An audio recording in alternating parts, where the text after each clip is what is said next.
வடமத்திய மாகாண தவணை பரீட்சை வினாத்தாள் பத்திரம் ஒன்று வெளியானமை தொடர்பில் சர்ச்சை ஏற்பட்டது. அதனை அடுத்து சகல பாடசாலைகளின் 11ஆம் தரத்திற்கான தவணை பரீட்சை காலவரையறையின்றி ஒத்திவைப்பதற்கு மாகாண கல்வி செயலாளரினால் நடவடிக்கை எடுக்கப்பட்டது.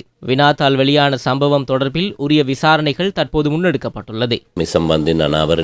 இது தொடர்பாக எமக்கு அறிய கிடைத்தவுடன் தேவையான அனைத்து நடவடிக்கைகளையும் நாம் மேற்கொண்டோம். குற்றப்புலனாய்வு பிரிவுடன் இணைந்து இச்சம்பவம் தொடர்பிலான செய்தி கிடைத்தவுடன் நாம் தொடர்ந்தும் விசாரணைகளை முன்னெடுத்து வருகின்றோம். விசாரணைகளின் முடிவுகள் கிடைத்தவுடன் இதனுடன் தொடர்புபட்ட தரப்பினருக்கு எதிராக சட்ட நடவடிக்கை எடுக்கப்படும்.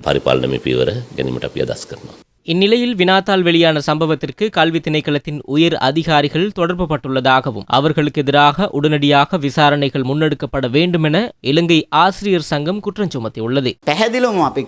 வடமத்திய மாகாண கல்வி அதிகாரிகள் இதற்கு முழு அளவில் பொறுப்பு கூற வேண்டும். 11ஆம் தர வினாத்தாள் வெளியான விடயம் தொடர்பாக மட்டுமல்ல, வடமத்திய மாகாண கல்வி அதிகாரிகளின் இந்த கவனையினம் தொடர்பாக தொடர்ந்தும் விசாரணைகள் முன்னெடுக்கப்பட வேண்டும். இதனுடன் தொடர்புபட்ட அனைவரையும் பட்டம் பதவிகளை கவனத்தில் கொள்ளாமல் உரிய நடவடிக்கை எடுக்கப்பட வேண்டும்.